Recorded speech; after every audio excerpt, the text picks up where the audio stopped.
All right there, my friends, and welcome back. Steve here with eXp Realty. In this next video segment, we are going to touch base on, yet again, something that had popped up in one of my social media posts. I figured it would make a great topic to make a video on, and that topic in specific was the rent-to-own or lease-to-own option when it comes to buying a property. So stick around for the next couple of minutes as we will roll through some of these details on the rent-to-own purchase method together.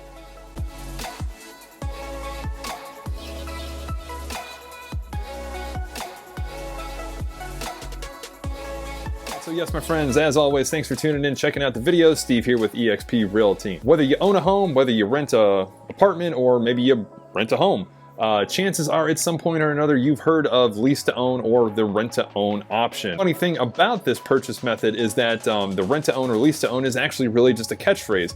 Essentially what it is an installment sales agreement. Now the idea is you bring a certain amount of funds to the table to get locked into a deal, which at that point you are then making monthly payments for a set amount of length of time, whether it be 18 months, 24 months, or 36 months, again, whatever is agreed upon.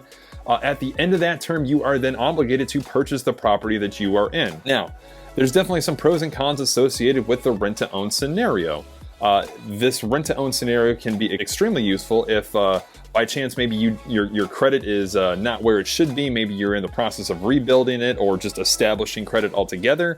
If you can't maybe get financed to buy a home for whatever reason, maybe you don't have the funds on hand to do so. Or if you just can't qualify for a typical financing purchase method for a home. Again, these are great options to consider a rent-to-own scenario. However, some things to be aware of is that even though it sounds like a simple and practical agreement, it's not always created that way.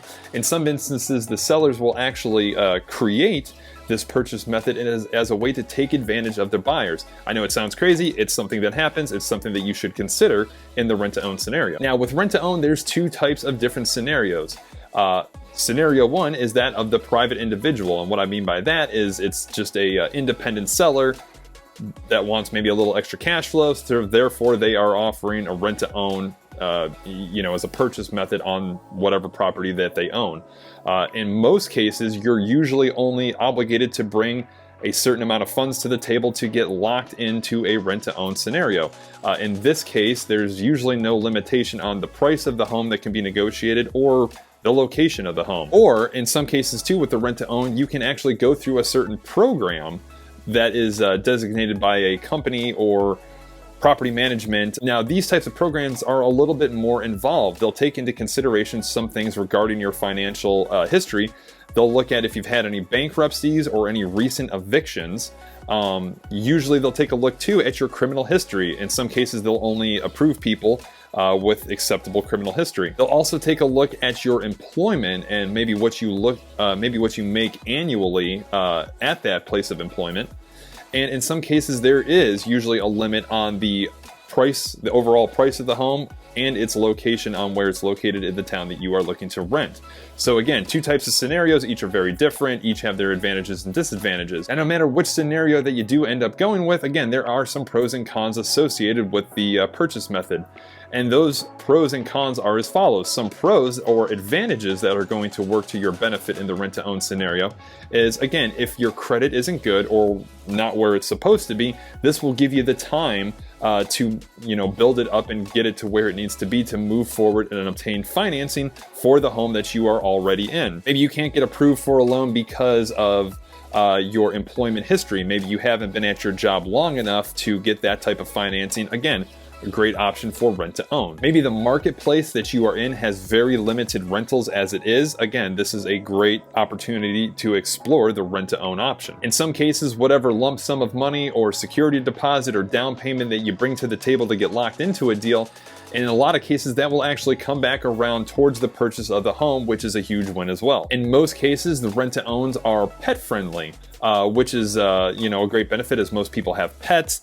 A lot of rentals don't give you the ability to take in a cat, let alone, a canine. So, having pet-friendly options is a win also. And another huge benefit with the rent-to-own scenario is that sometimes you can lock in a deal on a home and get a home for either at or just below fair market value, which is a huge win as well. As with anything, there is some good, there's also some bad. Some disadvantages or some cons associated with the rent-to-own option are as follows. In some cases, certain buyer rights are going to be withheld. Now, this sounds crazy, but again, this is something that you have to consider and something that you have to keep a close eye on when obtaining a rent-to-own scenario property. In some cases, if payments are missed throughout the duration of your rental length or lease length, certain eviction processes cannot actually be followed.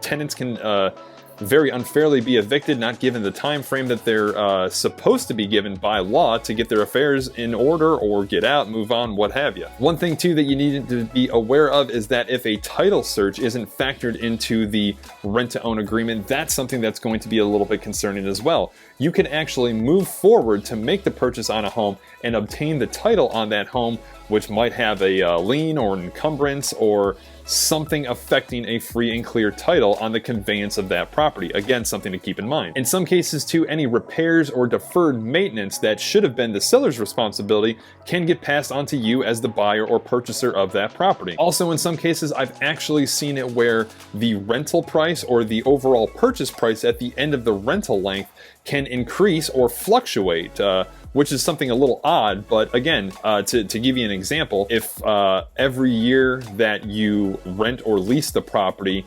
the overall purchase price can increase by like 5%. Again, I know this sounds crazy, but these are the things that you have to watch out for. Mainly because at the end of your rent length, when you go to purchase that property, you then may fall subject to appraisal issues. When you go to buy the home, the appraisal for the home may not come in at the value that you're trying to purchase, which then creates its own set of obstacles trying to obtain that property. And lastly, one other thing that you definitely want to take into consideration on the rent-to-own is if by chance you get through your rental length or your lease length and try to move forward and buy that property, if in the event you still don't have the ability to buy that property, then whatever lump sum, down payment, or security deposit that you brought to the table can be forfeited to the seller.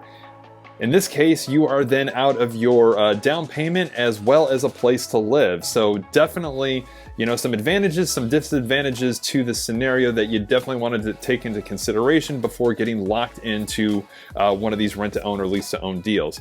So that's it, my friends. Hopefully this video provides a little bit of insight on some things that maybe you didn't comprehend or were aware of regarding the rent-to-own scenario. As always, if there's any further information I can provide for you on this or anything else Central Florida real estate related, drop a comment, shoot me a message. I am more than happy to assist. As always, thanks for tuning in, checking out the videos, and we will catch you guys on the next.